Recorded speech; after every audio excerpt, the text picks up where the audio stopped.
evening and welcome back to the Chat GTM podcast. This is your host, Michael Beck, reporting to you live from the Omni Hotel in Dallas, Texas at the Prosper Accelerate Conference.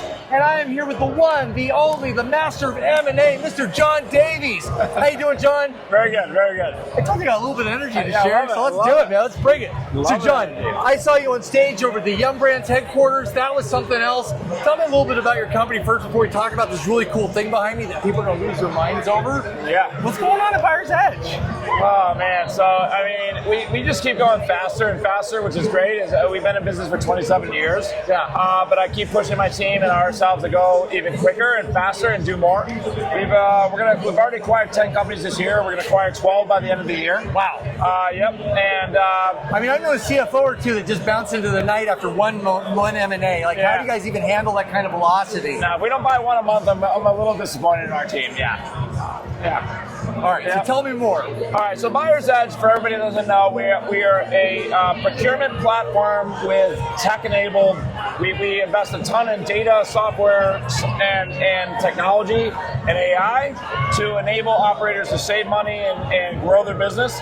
With even now, with some of our recent acquisitions, grow their top line revenue. Yeah. In addition to saving money in their procurement. Right. Well, I mean, margins are so damn thin nowadays. You got to do everything you can to recover that or find your revenue streams that you're making the most money, right? Exactly.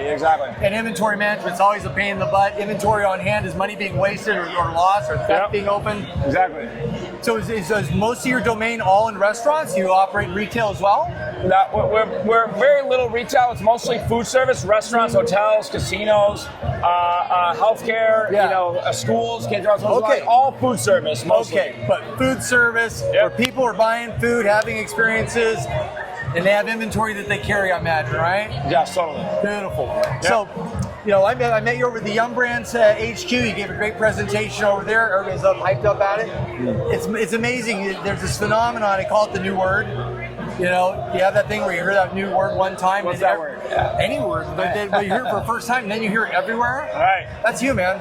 Ever since I heard Buyer's Edge about 6 months ago, I hear you everywhere. Oh, good. You're my new word. Yeah, it's amazing. Love it. Absolutely. I'm happy about it. That's great. And now, learning your path, that at 20 years old, right out of college, you started your first opportunity, and you weren't a restaurateur. You're just a guy who wanted to do some stuff. Yeah. How did you start that journey? Like, who'd you tap into? Yeah, it was a tough journey. It was not easy. It's never easy. We are not an overnight success story. Yeah. I know we hear about Mark Zuckerberg and then boom, and they just became billion-dollar companies. That was not us. Yeah. I had to grind it out for a solid 10 years. It took 5 years to even get a little bit of revenue, that we could sustain. My dad would limp in some money out of his 401k here and there, $2,000 here, $5,000 here. That's great. Your dad believed in you. That's amazing too. He believed in me. Way to go, Dad. Limp it in. I could somehow. I wasn't drinking. I was out of college. I could live off $2,000 a month. Sure. So we grinded it out, and we eventually got enough traction about year 5 to start to grow and start to add employees at year 5. Right. And so what did you start with out the gate? What were the products you were offering at that time? We were very focused on helping the mom and pop independent restaurant under our Dining Alliance brand. Okay. We wanted to help, and we still do help, the independent 1 unit, 2 unit, 3 unit mom and pop, help them compete with the biggest chains in the world. And we were very concerned back then about Applebee's, Olive Garden, TGI Fridays. Sure. Because they were crushing it. They dominated. And we were worried about the independent going out of business. Yep. We want to help them keep in business. And that's still core to our DNA today. Good. Is help the small guy get all the same advantages in buying power, technology, and everything else that the biggest chains have. Yeah, the reality is half of America is still independent restaurants, Yeah, right? I know. That's a big TAM to go after, Huge, right? huge. Well, absolutely love it. Huge. And so now, flash forward, how many years since then is that? 27 years. Woo! Yeah. And how many business units have you acquired in that We've time? acquired 45 companies in the last 15 years. This is the American story. This is the American dream right here. John, you've done this. So now what? What's up? Marcus Aurelius has said, when Alexander saw the breadth of his domain, he wept, for there are no more worlds left to conquer. I don't think you're there yet. No, right? there yet. You're at the top of the hill, but there's another mountain to climb every time. Oh. And it sounds like that mountain's AI. Yes. And if AI was a drinking game and we took a shot every time we heard it, we'd be trashed. Oh my God. Right? Well, let's talk about AI now. You want me to talk about AI? Yeah. We're going to burn up like 2 hours of this podcast As on much AI. as we can fit into and let you get back to the party. I live and breathe AI every day. I hear a sequel coming on, by the way. And I spend so much time on AI, it's not even funny. Yeah. I want all my company AI. I frankly won't even hire a new employee unless they are proficient in some form of AI. They need to use it in their personal life, they use it in work life. If they don't, they're not getting hired with my company. All day. And we are standing up multiple AI platforms all the time. We had a hackathon in Chicago about a year, only 6-7 months ago. Okay. And the whole goal of the hackathon was to build AI agents for food service. Love that stuff. Yeah, all day. The ChatGPT had only announced AI agents 2 weeks before my hackathon. Oh, really? And we challenged them to build AI agents. Okay, and are we talking no code or just code? Or These are all the above. All things we invited 160 developers, product managers, data scientists, and they had to build AI agents in 24 hours. I was concerned they wouldn't build any.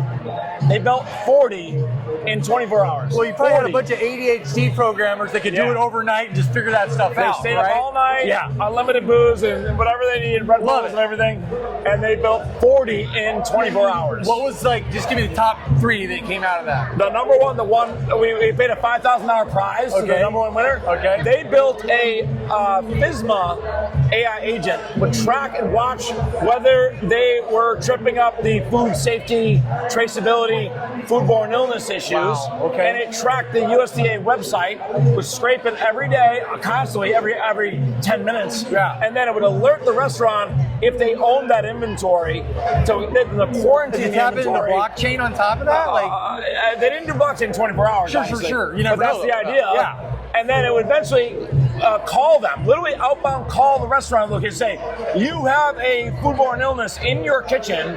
You need to quarantine it right now. Confirm that you quarantined it. They say, yes, I've quarantined it. Great. Would you like me to send you a report so that in case you get audited by the USDA, liability covered? Yes. You have a report. Yes. Emails them a report. That is gangster. That is straight up gangster. 24 hours. Wow. And what do you do with your personal life? I mean, I imagine you're layering this stuff all over the place. You have your own agent that knows how you write, how you speak, how you respond. So I can't give away all my secrets. I have a lot of AI secrets. Sure. I have 5 kids. Okay. I have a 14-year-old and I have a 3-month-old. Is your 14-year-old a girl? Boy. Okay. Only boy is the 14-year-old. Okay. All girls after that. Okay.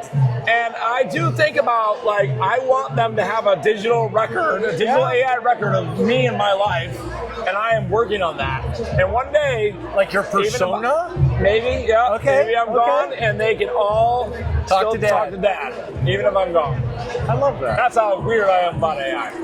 We're not that far apart. I think that's freaking awesome. So while we're on the subject of AI, we're standing in front of a board behind us. That's why I like all this weird lighting going on, because this is going to make us look like shadow puppets if we don't get it right. But John, you picked up a company recently. Yeah. It's not the right name on the screen here. No. But what's this product we're talking about now? So it's called DineSight. Former name was Brick and Mortar's former name, DineSight. And what it does is it taps into the existing camera feeds of your existing cameras. No hardware costs. No hardware at all. Yep. Your existing cameras, you bought them on Amazon for $1,000, doesn't matter. Yep. Take the feed, puts it into full AI model, and it picks up whether customers need a new drink, their wine glass is empty, and they need a refill, alerts the staff. It sees that through the camera vision on top. It alerts them if they want to pay their check, if they need a dessert menu. It picks up if they are frustrated, happy, sad. How many times have we got whiplash looking around a restaurant waiting for a server? I know. How many times you're like, oh yeah. Excuse me, no more of that. Yeah. Camera picks it up, alerts the staff, they come right out. The restaurant sells more booze, sells more food, sells more desserts. Average checks go up. Faster throughput. And customers happier. Yeah, you get taken care of, right? All through camera vision at a fraction of the cost of hiring more managers. Of course. It's literally eyes on your business. Right. That know how to now manage your business, alert the right people to put the right things in the right hands so they drink, pay, get out, and get the next people coming through. You have 5 cameras in your ceiling, you now have 5 managers that never take their eye off every single table in the dining room. Yeah, and then not to mention the coachability factor, right? Now you can tell your staff, hey, why weren't you on point, or what can we do to help you get better at what you're doing, and give you the right support you need. So it's also a great coaching tool. Yeah. Right? Yeah. Everybody wins. Yeah. The guest gets the benefit, the team gets the benefit, the operators get the real benefit. Right. Life goes on. That's absolutely awesome, man. Yeah, it's pretty cool. I'm excited about it. I'm really excited about it. Okay, so I don't know if you can share the next thing with me, say pass or go. What's the next thing on your island that you're looking to pick it up or bring it in? Let's say the property, but what's interesting to you next? So we have recently entered a definitive agreement with a company called Dinova to acquire the company. Yeah. It'll be our second largest acquisition ever. It should get approved by the government within the next 10 days. Why has the government got to approve it? It's a big one. It's a big one. Okay. So the government has to go through. Stuff. Yeah. It's called HSR. Okay. So I don't own it today, but in 10 days we will own this company. Thank you. F&A. That's awesome. F&A on the M&A. Right. Exactly. Yeah. So I mean, we made a big move recently. It's a big risk. Yeah. And this company is going to drive the best corporate diners into all of our customers. So think Amazon employees, Microsoft, Ernst & Young, Deloitte and Touche, like the best employees in the biggest companies that have Amex cards. Yep. And they have to entertain customers. They have to buy food. They're pharmaceutical reps that buy food for doctors' offices. They do catering to the biggest office buildings in the world. Oh my God. These are the biggest companies in the world that spend a lot of money in restaurants, and we drive them to our restaurants. So it's your marketplace, your restaurants inside your tent that are getting the benefit of that you're putting together for everybody inside the corporate world. Yes. Phenomenal. Yes. Monday through Thursday, when restaurants are slow, business travelers like we are on a business conference right now, we're spending money, we're out. This is a Wednesday night. That's the customer these restaurants want. With a corporate Amex card, they're ready to order another glass of wine, another bottle of wine, and they're entertaining customers. Average checks are 2-3 times higher than typical average checks. Right? And who doesn't want, what restaurant doesn't want that customer? No, it's repeat business. Yes. We're going to drive those customers into our best in restaurants. multiple markets. Yes. Right? Everywhere you go, it goes with you. Exactly. Phenomenal. Yeah, I'm pretty excited about it. I'm really excited about it. You're like insanely excited. Like what you're doing, what you've done with your life and your career and your business and the entrepreneurial spirit, alive and well in this guy right here. Thank you. So if I have a tech company and I think I got something really great, I'm sure you're interested in other things that are coming out of the pike. What's a great way? Who they can reach out to? Who they talk to? And they say, because I know you're in M&A mode all the time. Yeah. How do you sniff that out? So we are always on the lookout for the best opportunities to expand our network. It's called the Buyer's Edge platform. The platform is a real. It's not a cliche. We are a true platform. Is it all horizontally integrated? Everything works together? Right. I might have got the direction wrong. Could be vertically integrated. It's a platform because we want to offer multiple tools and technology across all the different verticals we play in, right? And so we're open to partnerships and we're open to acquisitions of any type of restaurant procurement company or restaurant technology company. Right. And we also have a private equity firm called Emerging Fund that if it's not the right fit for the Buyer's Edge platform, we have a very $100 million private equity fund that we make investments in more startup-oriented companies. And then you watch it and buy it. And we might buy it later. We might buy it later. Absolutely love it. Thinking about that and all the tech that you have out there, so you have a solution suite, a number of solutions under the platform. There's got to be a huge professional services team, consulting group that operates in there. Can you share a little bit with me about that? Yeah, so we've acquired about 6 companies that are more professional services. They're like the full outsourced procurement. We have about 100 employees that, like, if you need a white glove service and you want to like fully help with negotiating contracts, mispick shorts, all kinds of procurement problems, we have a whole team for that. But implementation, deployment of your solutions? Yeah, we have 1,200 employees now. We've grown to 1,200 employees. Global? We have about 150 in Europe, Europe and international. That's included in the 1,200. So we're growing. We have a number of acquisitions going on in Europe right now. So excited. I go to Europe. I'm excited to work with us. It's infectious. Yeah, there's a lot going on. I freaking love it. We only know one thing is speed, fast. We go fast. That's what you said. We don't care about anything. We don't want to go slow. We only want to go fast. And I imagine it's fail fast too. Like if it's not going to work, make it not work now so you can move on. Too. Yeah, we can't win everything. We don't win. We don't bat 100. You have to win enough to get ahead. 1,000. We go so fast and we lose and we win. We just win more than we lose. Yeah, but I mean the house isn't rigged if you make good bets. Right. Exactly. Right? Absolutely love it, John. Yeah. Well, I mean, I know there's a whole party full of people who want to talk to you here, and you're going to go to some place in Malibu in a couple days or tomorrow. I don't know. Yeah. I thought I was busy. Hold this guy's beer. Like, literally, hold his beer. He's got to go to the bathroom. But, John, thank you so much, man. I hope this is the beginning of many conversations. Yeah. You got a fantastic story to tell. Appreciate it. If you guys haven't heard of him, this is new to me. It should be news to you. If you're watching the market, if you want great technology, if you want to see something that's exciting and doing amazing stuff in the marketplace, he's at the cusp. He's leaning into stuff that's new, that's actually has real utility, that's going to drive business, drive revenue, drive profits and growth. I can't imagine anything better than the buyer's edge. It's fun. It's fun. Boom! Awesome, buddy. Appreciate it. All day. Great. Thanks, So, everybody. this is the Chat GTM podcast. Signing off here from the Omni Hotel at the Prosper Accelerate Conference. This guy isn't accelerating. He's rocketing down the track. And we'll see you next time. Thanks, everybody.